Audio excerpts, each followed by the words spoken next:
بسم الله الرحمن الرحیم.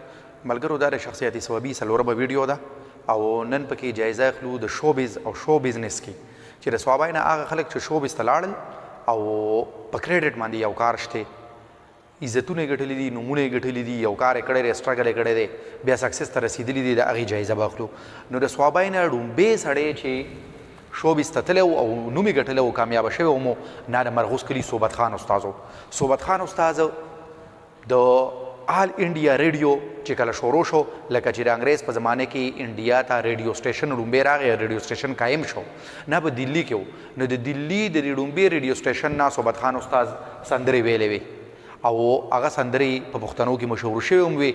بیا چې کله پېښور کې ریډیو سټیشن پرانستی شو، هم د انګریز په زمانه کې پرانستی شوی، نو د دلته نه هم سندرې ویلې وې او په هغه زمانه کې د استاذ درجې ته رسېدلی و. نو صوبت خان استاذ د مرغوز کلي دی ړومبی و. دویم نمبر ګورئ د باطن فاروقي چې دی نه، باطن فاروقي اوس هم چې کوم دی نو اکټر دی او ژوندی دی، تقریبا داسې یو شپېته کاله عمر به وي، د بیسک کلي سره یې تعلق لري او د پښتو ډرامه کې هم کار کړی دی ایز ا اکټر، د اردو ډرامه کې هم ایز اکټر کار کړی دی او د پاکستان فلم کې هم ایز اکټر کار کړی دی. مطلب دا دی چې د ملک په لیول باندې که اردو کې موږ وګورو نو دی په یو سکسسفل اکټر دی. نو باطن فاروقي دا په دویم نمبر باندې دی. ښه ورسره وحید ګلو، نو وحید ګلو د نن نه تقریبا 30 کاله او 40 کاله مخکې په پښتنو کې به کیسه یې ډېرې زیاتې په شوق سره اورېدې شوې.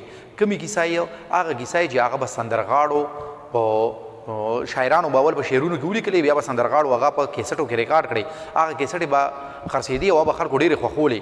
دا کیسه چې به چا په ساز سره ریکارډ کولې، د هغې سړي نوم وحید ګل و. نو وحید ګل په دغه زمانه کې ډېر زیات مشهور و، خصوصا چې کوم دی نو په کلو کې په کلیوال چې کوم خلکو، نو د ده کیسټې به ډېر زیاتې خرڅېدې. وحید ګل بیسیکلي و د ثوابای نه، خو دی کله د بامخیلو ونډ کې، د کالا ونډ کې دې ځای کې چارچاپېره پاتې شوی و. نو و دی راغلي د بل ځای نه و، خو دلته کې ځای په ځای باندې د ونډورو کې پاتې شوی و. پته نشته چې نن سبا وحید ګل کوم ځای کې دی، دوره ده چې دی ژوندی. نو دې دقه چې کوم دی د کیسو دا به کیسټ یې ریکارډ کولې او یو ښه سندرغاړی او ډېر ښکلی اواز او لوی سای و په هغې کې بیا چې کوم دی نو یو طرز و جدا. هغه طرز بیا وروستو د ده نه پس یو بل کامیاب سندرغاړی راغلی و، جلیل شبنم نه، هغه بیا کاپي کړی و او په هغې باندې مخکې وتی و، لکه چې دی فالو کړو نه هغې مخکې وتی و. ګلریز تبسم چې دی د دې صوبت خان استاذ نوسی و، لکه په دې فیملي کې و. نو ډیم نه مرغوز کلي سره تعلق لري او ګلریز تبسم په مرغوز کې هم خلکو ته پته نشته چې دی مرغوز سره تعلق لري، ځکه چې ټول عمر بار پاتې شوی دی او یو سرکاري ملازم و په کالج کې او ورسره چې کوم دی دغه سنګینګ به یې کو، پی ټي وي باندې به ډېر زیات راته او په سټیج باندې به چې کله راغی پی ټي وي کې یا د پی ټي وي نه بار به چې پروګرام په سټیج به راغی نو دله هغه چل ورته هغه خلک به یې ځان سره راویښ کړل. نو په دې وجه باندې څه وخت پس دی په د سټیج بادشاه باندې مشهور شو. نو ګلریز تبسم سندرغاړی دی، سنګر دی او د مرغوز کلي و. ښه ورپسې په 5 نمبر باندې هارون باچا نه. هارون باچا خو داسې به د پښتو موسیقۍ سره چې څوک لږ ډېر هم ریلیټډ وي او هغه هارون باچا نه پېژني دا نشي کیدی. په پاکستان او افغانستان کې بلکې تھرو آوټ د ورلډ چې کوم ځای کې پښتانه دي نه هارون باچا پکې مشهور دی. هارون باچا پنجپیر کلي سره تعلق لري، 1972 پیدایش دی، 1972 او نن سبا په یورپ کې چک ریپبلک یو ملک دی، په هغې کې مشال ریډیو سره کار کوي او د تیرو 12 کالو نه د مسافرۍ دا ژوند کوي. او د پښتو موسیقۍ کې چې کوم لکه پښتو موسیقۍ باندې که کتاب لیکلی شي نو د هارون باچا ذکر نه بغیر به هغه نه نیمګړی ډېر ښه انتخاب دی چې کوم څیزونه وایي نو د ښو شاعرانو وایي، ښه څیزونه را مخکې کوي او هغه وایي، ډېر ښکلې کمپوزیشنز دي، نو ډېر ښکلی اواز وله خدای ورکړی دی، ډېر ښکلی شکل وله خدای ورکړی دی. د هغې د وجې نه په پښتنو کې داسې چې کوم دی نو مشهور دی چې څوک ورته د زړونو بادشاه وایي، د سرونو بادشاه ورته خلک وایي. نو پښتانه ورسره ډېره زیاته مینه هم کوي. نو هارون باچا ورپسې کفایت شاه باچا چې اوس په د بده مرغه په یو بده پیښه کې د دښمنۍ په جنګ کې چې کوم دی نو وویشتی شو، قتل کړی شو. زیدي کلي سره تعلق لرو او یو ښه فیملي سره تعلق لرو. نو کفایت شاه باچا اگر چې په عمر کې د هارون باچا نه مخکې و، سیوا و لکه په عمر کې، خو د عوامي او ولسي سندرغاړی و. نو د نزار یوسفزي ډېر ښه چې کوم دی نه د ده یو پیرې ته انټروډکشن وکړو چې د پښتنو حجرې 40 کاله کفایت شاه باچا باندې آبادې پاتې شوي دي. لکه بادشاه باچا به مجلسونه کول او مجلسونو کې به ډېر خوند و، خلک به خلکو به ډېر زیات خوښ نو او په لږ وخت کې چې کله د ټیپ د کیسټ هغه رواج و نو د 2000 نه پس 2005 او 6 7 پورې ډېر د دې پیک هغه زمانه وه ډېر مشهور و، ټوله پښتونخوا کې مشهور و. په ولسي سندرغاړو کې کفایت شاه باچا غونډه کې فیم او پاپولریټي ډېرو کمو خلکو ته نصیب شوې ده. ورسره شازما حلیم شازما حلیم د کوټې کلي وه، کوټه کلي کې پیدا شوی هم وه، لویه شوې هم دلته را سبق هم دلته کې ویلی دی او په دغه کې پی ټي وي کې چې کوم دی نه ایز ا اکټرس په ډېرو ډرامو کې کار کړی دی، ډېره ښه اداکاره ده، د خبرو انداز یې مزیدار دی.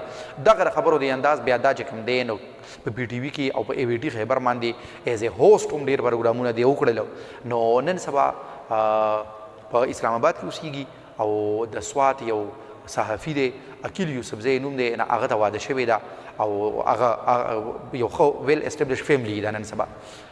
ورپسې وږمه شوه، وږمه چې خپل نوم یې ګلزري و، د مینای کلي سره تعلق لري، پېښور کې چې کوم دی نن سبا اوسېږي او د پېښور د کې خپل فن سندرې وایي نو د خپل فن سره ریلیټډ یو سړی دی، هغه سره یې واده کړی دی او د مینای د حبیب خیلو محلې سره یې تعلق لرو. نو وږمه چې لکه یو انپړه ښځه ده، سبق یې هم نه دی ویلی خو ډېرې زیاتې سندرې ویلي دي، د دې اواز دومره مزیدار او طرزونه چې دی له د بلبل سرحد خطاب چې کوم دی نو ورکړی دی. ورسره چې کوم دی جمشید علي خان، نو جمشید علي خان خو د صوابي خاص چې کوم دی سیټي چې دی هغې سره تعلق لري او د پی ټي وي باندې مشهور پروګرام اباسین پروګرام یې چې کوم دی نه دا به ده ایز ا هوسټ چلو دی کمپیر او ډېر کامیاب یې چلولی او د هغې نه پس دی په ای وي ټي خیبر کې ډېر پروګرامونه نو د تیرو تقریبا 15 کالو نه ایز ا هوسټ دی کار کوي تر دې پورې چې دلته کې زمونږ صوبې ته چې کله به صدر وزیر اعظم هم راته او غټ پروګرام به نو د هغې کمپیرنګ به اکثر دله ورکو. نو جمشید علي خان ایز ا هوسټ یو سکسسفل هوسټ او کمپیر دی، ټي وي پرسنالټي ده او د ای وي ټي خیبر کې په ایډمنسټریټو پوسټس باندې هم پاتې شوی دی.